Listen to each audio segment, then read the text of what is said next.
Yeah, I'll push them. Friends, I wear two hats. I'm the president at the center and also the president for the Western region, and therefore Maharashtra comes into my ambit here.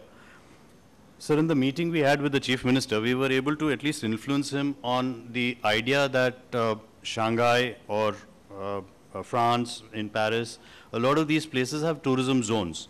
Now, the issue is where the security becomes an issue and we're not allowed to open our bars and lounges and restaurants till after 1:30 in the city of Mumbai. Being an international city, people coming from all cities and all countries from the world, they require to have at least a proper meal at the time when they have it at their place of disembarkment. We have only requested the Chief Minister to relax these timings, but he said it's a pressure on the security and the police. We had suggested in place if Kala Ghoda or the Link Road or the Juhu Belt, there is a full conglomerate of proper good restaurants that tourists would love to go there. If those zones are created as special tourism zones and proper policing is done, there's no vehicular traffic allowed, people can just walk in through the night over there and experience a nice international ambience of the food that we offer in these cities. This was something that the Chief Minister opened up and said, yes, we'll work on it. So we would only request as a tourism minister, if it can be worked between Ashish and you, we would be glad to do it from the hotel industry to support this kind of an activity. The one liquor license was something we sounded off to the Chief Minister, where we said if there are 14 restaurants in a 5-star hotel, every restaurant has to have a separate permit and a separate license. If there was one license given to the whole hotel, they could serve alcohol on the pool side, they could serve it in the terrace, on all these beautiful landscaping that is done in the properties. It could be served everywhere. So this is something which requires a political will. We have discussed about that one-day license that we have to take. The permit system, which is, friends, this is the only anomaly of the bureaucracy and the ministry. Maharashtra state is the only state in the entire country that has this archaic permit system going on. So if a person is 25 years of age, he has to hold this permit from the excise department to say, for health reasons, you are allowed to have 3 drinks. And we want to have a dynamic tourism minister like Mr. Bhujbal scrap this and say, what is the need? You show your driving license, show your PAN card, show your election card, and we know that you are 25 years of age, which also the Chief Minister said, yes, it doesn't make sense to hold this at 25 years. If a person can marry at 18 and put his caste or his votes at 21, why should he not be allowed to drink alcohol at the right age? So the simplification of excise regulations, there are 25 books that are to be maintained, and the books are the size of my height, that we need to write all the brands and this and that, and it doesn't make sense, it's just red tape. I had discussed this with you, sir, also earlier. There is a central law that has come on food safety. It's known as the FSSAI. We have been at FHRI very proactive in developing this entire law and regulation for the food safety. FHRI has done 14 seminars across the country in various cities and states to encourage our members, sensitize our members on what this regulation is and how it is better. So we had a detailed meeting with this with Mr. Subodh Kumar, the Commissioner of Municipality. After his going, we had a detailed meeting with Mr. Kunte, explained to him that 2 licenses are doing the same thing, one from the center, one from the state. You have to come and look at our kitchens and say, are they sanitary, are they hygienic? And the center comes and says, FSSAI, I also need to check. So if these things are common, why have 2 agencies come and do the same thing? One agency could as well do it. So if the 194 section of the BMC can be eradicated, we can showcase it to all the cities of India and say, FSSAI in hierarchy is a more senior law. It has to prevail over the country. The state laws have to be then revised and removed. There is the announcement of luxury tax. We would only want the announcement to come as soon as possible, sir, because the hotels are giving their advance rates for bookings and the season is coming in. They have all these flights which are coming at all different rates for the rooms. If the luxury tax announcements comes, they can be able to offer a better package for the tourists to say, this is the relaxation we're giving. Sir, on the parking norms, we have discussed this again with the Commissioner of Municipality. The hotels don't have tourists who come by a car and come and occupy a room. They come by flights, they come by ships, they come by all sorts of other means. Why do a parking regulation of a 60 square meter, one parking? It's ridiculous. For a banqueting place, we can understand if a facility of banqueting is there and requires a lot of parking, but otherwise, hotel with a 500 rooms doesn't even require 10 rooms of parking because it's not something that a tourist comes with a parking requirement. So on the 2006 policy, there were certain limitations which were accorded to a few hotels and not done for the other hotels. The limitation was for an existing property, if it spends so much, it should get that relaxation of the taxation and the incentives because renovations cost as good money as a new project itself. So our request was to the Chief Minister to say, for the 2006 policy, it should be implemented across the board for all properties and not be demarcated for certain, and also include the existing hotels. Because all the announcements that come from CMO's office, they always say new projects, new projects, new projects. But what happens to the guys who are existing? They are a big infrastructure that they have invested in the state of Maharashtra. They should also get some kind of a return on their investment and should be linked with the incentives and the renovation plans thereabout. So for the entertainment tax and the entertainment duty, there's a big botheration with Maharashtra state. You have actually with that amendment to the 1923 Act of Entertainment, thrown out 800 musicians of Goa particularly. We used to have small restaurants having 2 players coming from Goa and they were playing a small serenading on the tables. They've been all out because of this law. So we have requested the Chief Minister talk to Ashish 2,000 times to say, Ashish, please wake up. Entertainment duty amendment is anti-tourism. It's anti-music playing. If you have to promote, you promote the local culture of people playing music.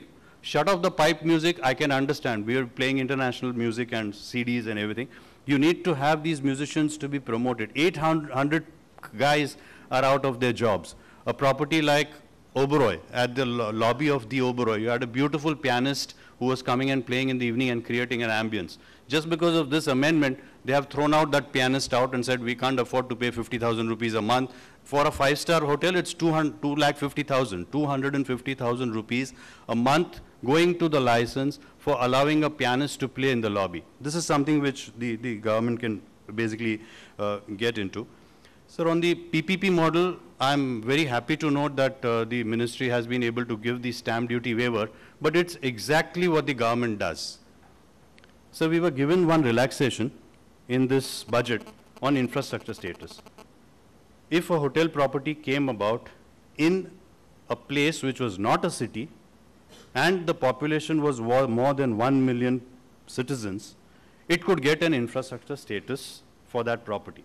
Now, sir, just find out from the entire country, FHRI has done a survey to find out how many properties are eligible for this. You don't have to be in a city, you have to be outside a city. And outside the city, the population should be more than 1 million. It's like getting that shop only for 5% of our members. It doesn't make any sense. Why did you announce the infrastructure status for that case? The same thing has happened to us when we got this relaxation coming from the ministry to say, we are waiving the stamp duty. You take up properties for MTDC and the stamp duty is waived. We don't need to clap for that. MTDC has got only 77 properties. Out of those 77 properties, how many hoteliers will go and pitch for it?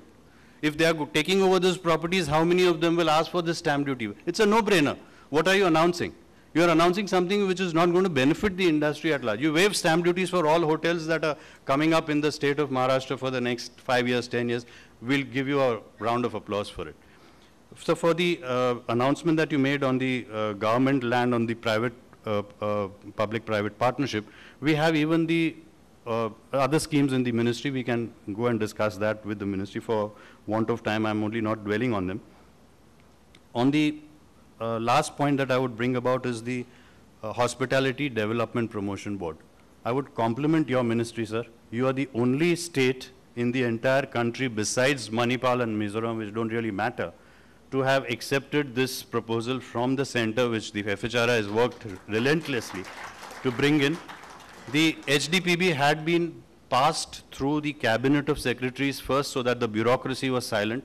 It was passed through the cabinet of ministers, so the ministers were all in place. And then it came about in the center to say, now come up. If you have any problems with projects, come over and put them in this single window and we'll give you all licenses that you require in the center. So we don't require so many permissions from the center. Our health license comes from the state, our police license comes from the state, our shops and establishments come from the state. All those 70 licenses you have, there are only 5 licenses that come from the center. But the good thing about it was, where we got the tourism minister, Mr. Subodh Khan Sahai, extend that to the states. And the states were sent a GR which said, please implement HDPB in your states, and your chief secretary will become the chairman there, your 8 departments will be there, and the tourism minister will be sitting on that meeting. Unfortunately, Maharashtra was the only state that announced this HDPB. When we discussed this with Mr. Subodh Khan Sahai, sir, last time we met at the tourism organization's conclave, the minister was able to say, I am able to put this machinery in place only because I have some jurisdiction on the states. The states function as a federal system. They're not able to link up with the center, and the center has so much funds with them, they're able to sanction it for the various states. States are not able to utilize them. When this 21,500 crores that I told yesterday in my speech is available by the center for the states to use, if these kind of HDPBs are put in place, we will be able to initiate a lot of our issues at the state levels. We don't need to go to the center for everything. Only these HDPBs need to be put in place for all the 35 states that we have. We're very glad to have it in Maharashtra. Unfortunately, for the past 9 months that HDPB is in place, there's not a single meeting that has taken place.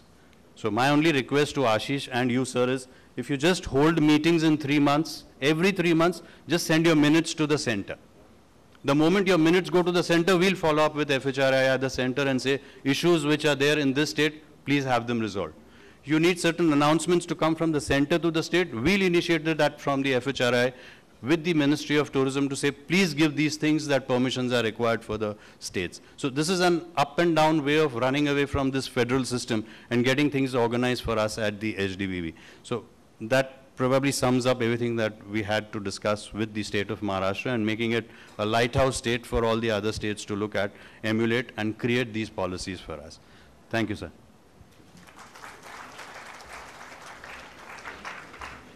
Thank you very much, Mr. Barot, for voicing our shared concerns here. Ladies and gentlemen, I'd like to request Mr. Kamlesh Barot, President FHRAI, to kindly present a memento to Shri Chaggan Bhujbal, the Honorable Minister for Tourism, Government of Maharashtra.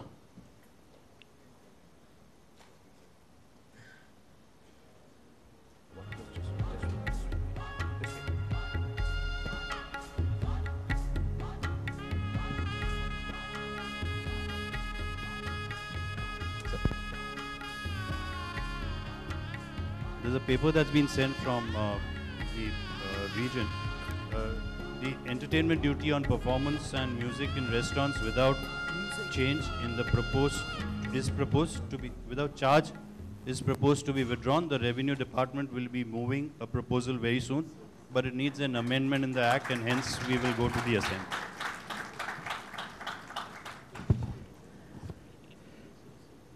Nothing. In fact, that I spoke and you have taken much more time than me. It shows that whatever reliefs I have given, you have got the 10 times more grievances. Well, I will take up all these matters to the concerned ministers, to the Chief Minister. We'll have a meeting together, and definitely we are very much determined to solve all these problems. Absolutely not to worry. In 1 month time, we will have the joint meeting with all other concerned peoples and secretaries and chief minister and whosoever the other minister also concerning with these problems. We'll have meetings with them and we will sort it out. Thank you. Thank you very much, the Honourable Minister. And we'd now like to present a small memento, a token of appreciation and gratitude from all of us here to Shri Chaggan Bhujbal.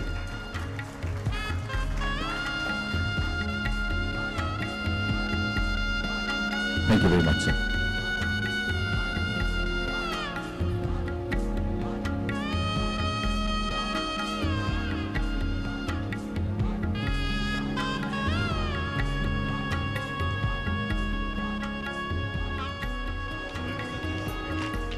Hello sir, एक विनंती है, can we have a special rate of electricity duty for hotels and restaurants, tourism industry, which could be below commercial, above industrial, because every time we say industrial, the government is not willing to give industrial rate. So let it be something below commercial but above industrial, but a tourism rate.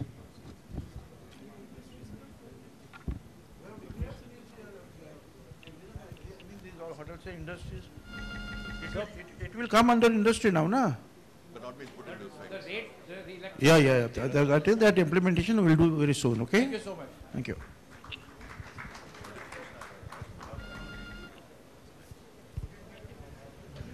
Thank you very much, ladies and gentlemen. Ladies and gentlemen, please put your hands together for the Honorable Tourism Minister of Maharashtra, Shri Chaggan Bhujbal. Presenting Mr. Pavitra Nambiar, General Manager, Goa Marriott Resort and Spa, on employee training, manpower planning, and employee retention, the need of the hour. Over to you, Mr. Nambiar. Thank you. All right, we've spent a lot of time this morning talking about the things we need to do to build hotels, to develop the hotels and develop the industry. The next thing we need to do, of course, as an industry is to operate those hotels and the other businesses that we're running. And I start today by asking the question, is this indeed the need of the hour? Is manpower planning indeed the need of the hour? I think everybody who's in this room who works in this industry would know that indeed we are facing that challenge, that it's an enormous challenge. But has the challenge changed? That challenge has always been there. Finding good people, retaining good people has always been a challenge of this industry. But has the nature of the challenge changed? And we'll spend some time today looking at what's happened over the last 10 years in terms of our workforce and how that impacts the way we have to take our planning forward.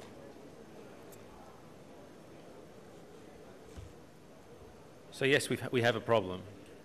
What's the solution? I'm going to present some thoughts on what the latest theories are, the latest practice is in terms of improving our performance in this regard. The buzzword, of course, is engagement. We're going to look at what is engagement. We're going to look at how does one engage with one's employees, and what are the benefits that can accrue to an organisation that does this well. And we're going to look at the Marriott way of doing this. We pride ourselves on being particularly good at this. We've been very successful over the years, over many years. I'm sure there's not only one way to drive employee engagement, but we're going to look at the Marriott way because that's the way that I know. The top issue faced by organisations today, this is coming up repeatedly in surveys from across the world, across industries. Finding and retaining human resources is the single biggest issue faced by organisations today. Bizarrely enough, it's bigger than increasing cost levels. It's bigger than competition from China. It's even bigger than the global financial crisis. Perhaps in business meetings and boardrooms around the world, we're not according this issue the respect and the concern that it requires. But businesses are self-reporting that finding and retaining good talent is the single biggest issue that they're facing. So clearly, we have an issue. Yesterday, Economic Times, I was in Mumbai. Indian corporates battling slowing demands and erosion in profitability have managed to contain wage cost growth in the year to March 2012 to a 5-year low of 5%. I know a lot of organisations are not reporting 5% revenue growth. So the best that we've managed to achieve is 5% cost growth in this area. Employee cost in financial year closing 2012 was the lowest since 2007-2008. Clearly this is an issue which is not just facing the hospitality industry, it's facing all industries across the board. Sorry. We look at our business outlook because we're talking here about a business factor. It's not touchy-feely, it's not just about being nice to people. CRISIL report, the most recent CRISIL report that's come out, has shown 10% rooms demand growth in India, July 2012 versus July 2011. In any other market, that would be considered phenomenal growth. We should be standing on our seats, singing and dancing. So the demand is growing. Unfortunately, the number of hotels is growing faster. Fortunately or unfortunately, depending on your point of view on that issue. So not only does the fact that the hotels are growing faster than demand mean that revenue struggles, RevPAR growth was minus 5% July 2012 compared to July 2011. It also means that a lot of hotels are opening, which sucks up a lot of talent. Senior management today is a great deal less experienced than senior management 15 years ago. We know it to be true. It's yet another one of the challenges that gets thrown up by the current climate that we're in. This is Hotel X. Don't worry about the revenue, don't worry about the years. The point is that cost growth is outstripping revenue growth. Inflation, cost of fuel, every cost of food, every cost that is associated with running a hotel or running any business is ramping up quickly, and we're struggling to keep revenue growth in line with that. Of course, when cost growth outstrips revenue growth, what gets squeezed is profit, and our owners struggle when profit gets squeezed. What is the single biggest cost line in any P&L of any hotel is salaries and wages. And it's one of the cost lines that is somewhat in our hands. The cost of petrol is really not something that any hotel operator can have any impact